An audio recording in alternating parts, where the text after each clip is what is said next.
Chapter 9. Jacob meets Rachel. Jacob's efforts to escape his angry brother Esau were in vain. Esau didn't pursue him after all.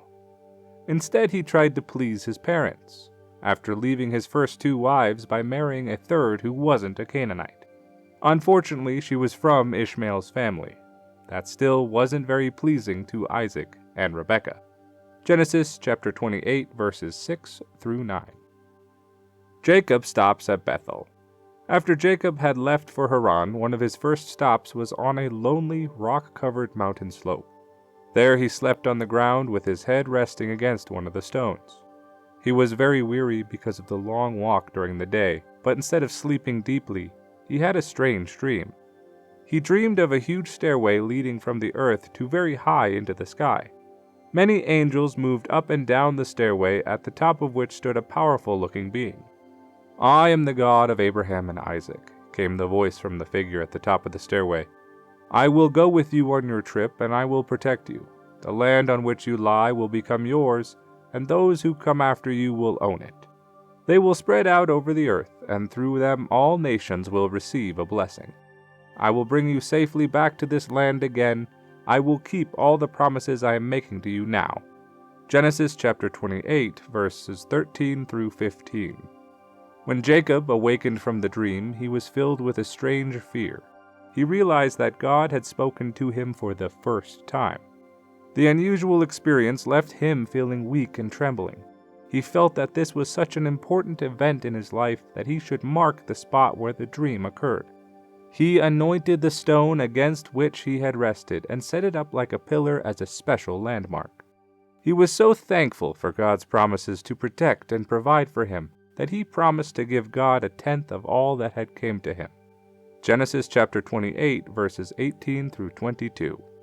Jacob knew that the first tenth of what anyone earns should be returned to God. After all, God owns all things. Whatever man has comes to him as gifts from his Creator. Even the air he breathes is a wonderful gift because it keeps him alive. In asking man to give back only a tenth of what he earns, God is being very generous. Besides, he promises that he will provide well for those who are faithful in giving back a tithe or a tenth. Malachi chapter 3, verses 8 through 11.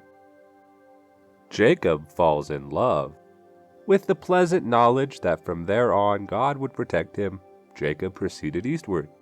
After days of trudging over stony mountain trails and hot desert sands, wading through creeks and crossing the great Euphrates River, he came to the land of Mesopotamia. One day when he was approaching a city, he noticed some shepherds and their flocks of sheep gathered about a well that was protected by a large, flat rock. Jacob went up to the men and asked them where they were from. "We're from Haran," they answered, and pointed to the city in the distance. Genesis chapter 29, verses 1 through 4. Jacob was happy to learn that his long, wearying trip was about at an end. Then, on inquiring about his mother's brother, Laban, he was surprised to learn that Laban lived nearby, and that his daughter, Rachel, was at the moment approaching the well with some of Laban's sheep. Jacob was anxious to meet one of his own family alone. It was such a special event that he didn't want strangers around. He politely inquired of the shepherds why their flocks weren't out in the pastures grazing. When told that all animals had to be watered at one time, Jacob started helping the men move the stone cover from the well. By this time, Rachel had arrived. Jacob couldn't help noticing how beautiful she was. After he had drawn up water for her sheep, he stepped up to her and kissed her.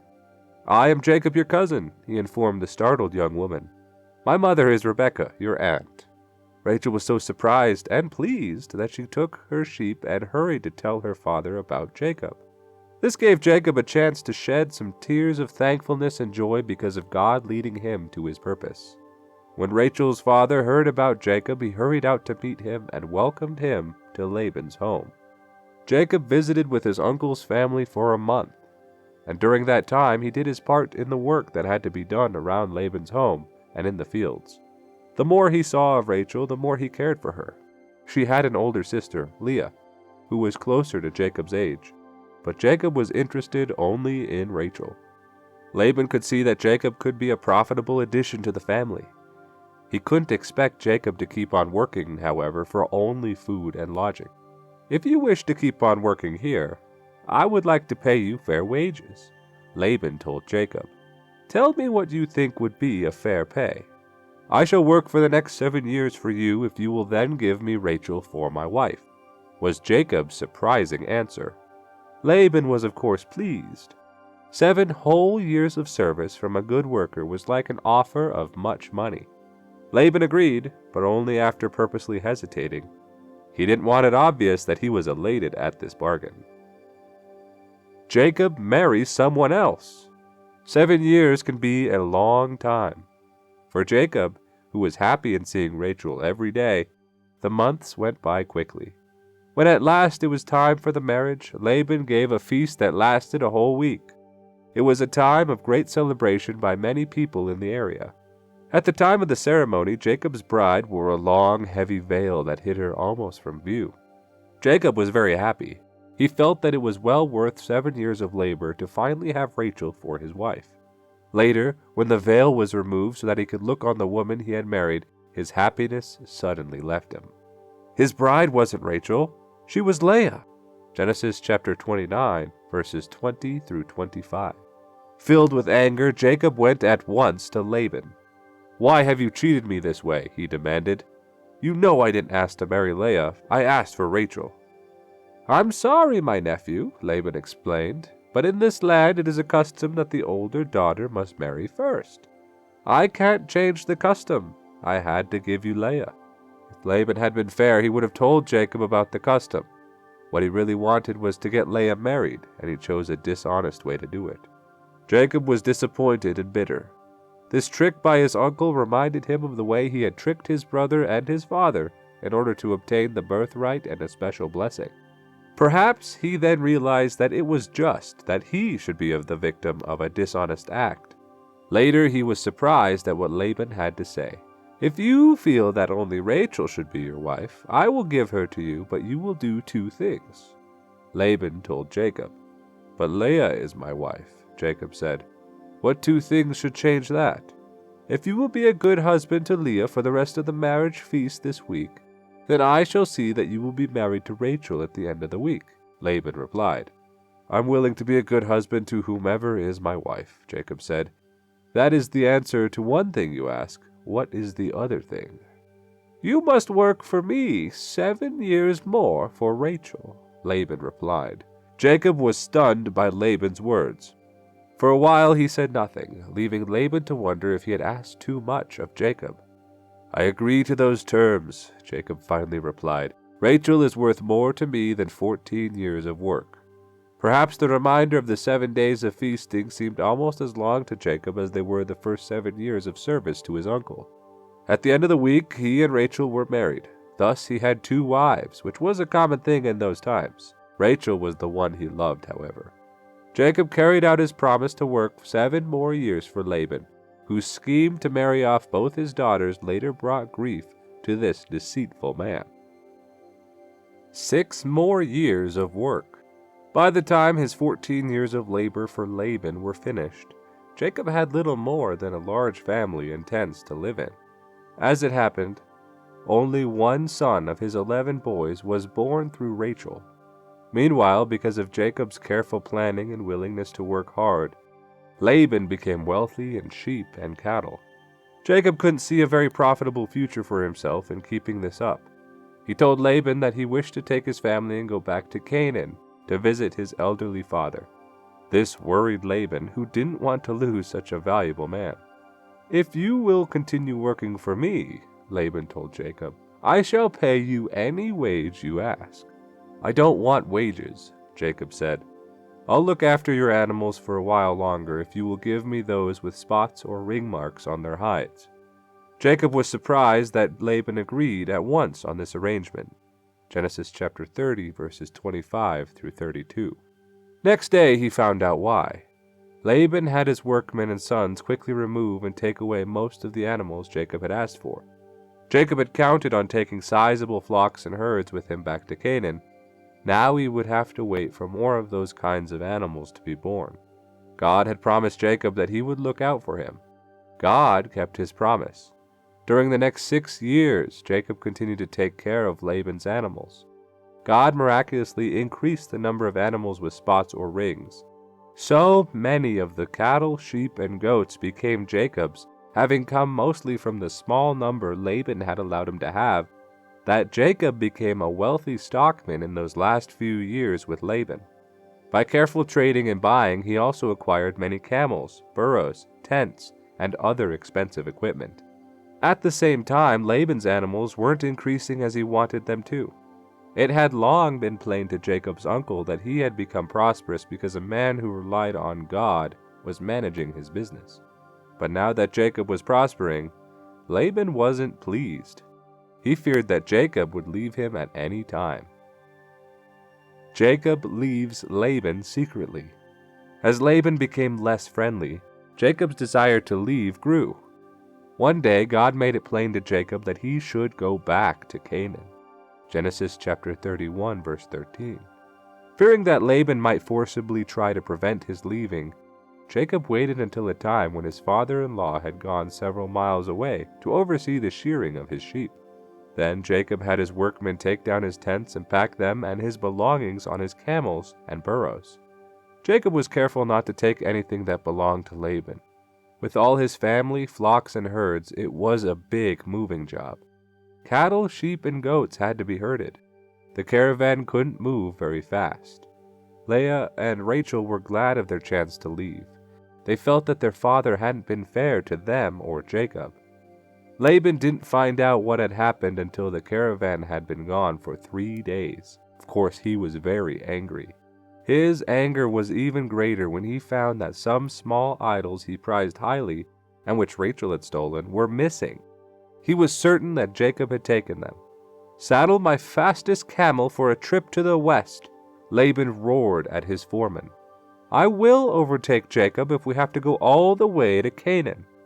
After 7 days of hard travel, during which the camels were forced to move at top speed, Laban and his men came within sight of Jacob's caravan and camped for the night beside the main east-west trail. "We'll stay back here tonight out of their sight," Laban told his men. "Early tomorrow morning we'll overtake them. Then Jacob will regret leaving me as he did." By the next morning, however, Laban wasn't very intent on revenge. That night God spoke to him in a dream, warning him that if he harmed Jacob, God would deal with him harshly. Laban was so disturbed by the dream that he dared not carry out his intent to cause Jacob any trouble. By the time his caravan overtook Jacob's, his anger had subsided. "Why did you sneak away as you did?" he demanded of Jacob.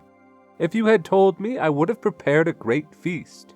I didn't even get to tell my daughters and grandchildren goodbye." "I left while you were away so there wouldn't be any arguments," Jacob answered. "I would more than argue with you," Laban said, "if God hadn't warned me in a dream last night not to oppose you." "You're wise to obey that warning." "Probably so," Laban agreed. "I respect your belief, but you obviously don't respect mine. Otherwise you wouldn't have taken my little idols. I demand them back." "If you think I have them, search my belongings," Jacob replied. "If you find them with the property of any person in this caravan, let that person die." Jacob didn't know that Rachel had the idols, or he wouldn't have made such a promise. While Laban and his men searched for the images, Rachel rested in her tent on a camel saddle in which she had hidden the idols. Soon the search brought Laban to Rachel's tent. "Get up from that saddle so that I may search there," he gruffly muttered to his daughter. Rachel stopped further inspection of her things by telling Laban that she didn't feel well and didn't want to be disturbed. Laban irritably left to go tell Jacob that the images couldn't be found. Jacob was angry because of the search. He asked Laban why Laban had been so unfair to him through 20 years of devoted service, and why now he treated him as an enemy. Laban knew that Jacob deserved better treatment, because he wanted the reputation of a fair man. Laban suggested that they make an agreement, that there wouldn't be any more unfriendliness toward each other. As a monument to this agreement, they had their men erect a large pile of stones where they were. Then they dined together as a further sign of friendship. Next morning, Laban said goodbye to his daughters and their children and set back toward Haran. Jacob's caravan moved on westward. Jacob, tested by God. The closer Jacob moved to Canaan, the more concerned he became about meeting his brother Esau.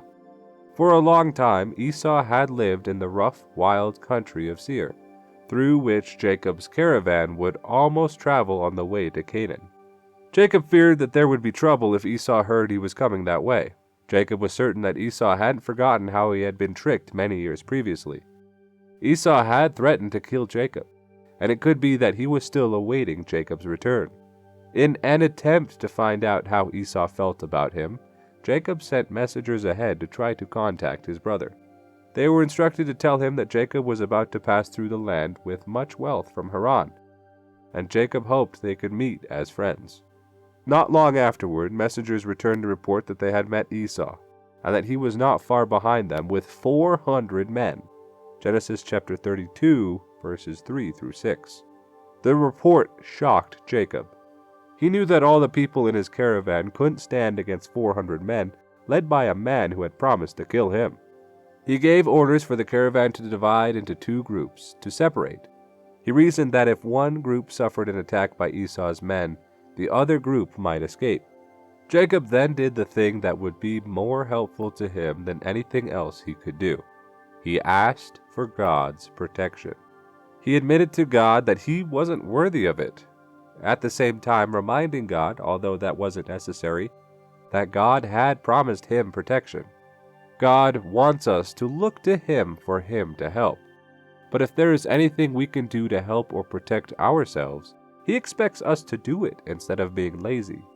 Jacob didn't stand idly by and wait for his Creator to do what man could do. Probably God inspired him to act as he did. Out of his animals, he picked 550 of the choicest cattle, goats, sheep, burros, and camels. Then he divided each kind of stock into groups, and each group was sent out at a different time to approach Esau as one of several gifts. "Tell my brother that I hope he will accept my presents," Jacob instructed the men who departed with the stock in the direction from which Esau had been reported to be approaching. Thus Jacob hoped to make Esau feel friendly toward him.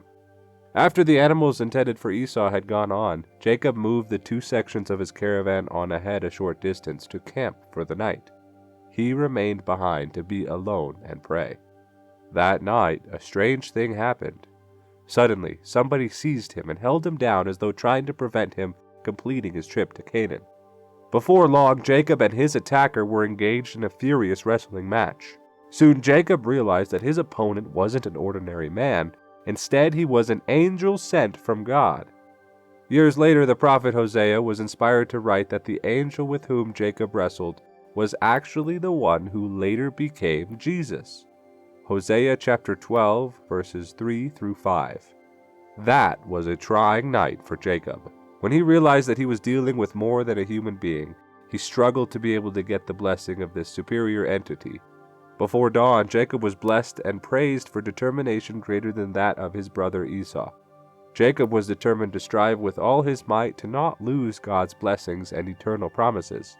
He proved by his physical wrestling that he had the strength of character to overcome his spiritual problems.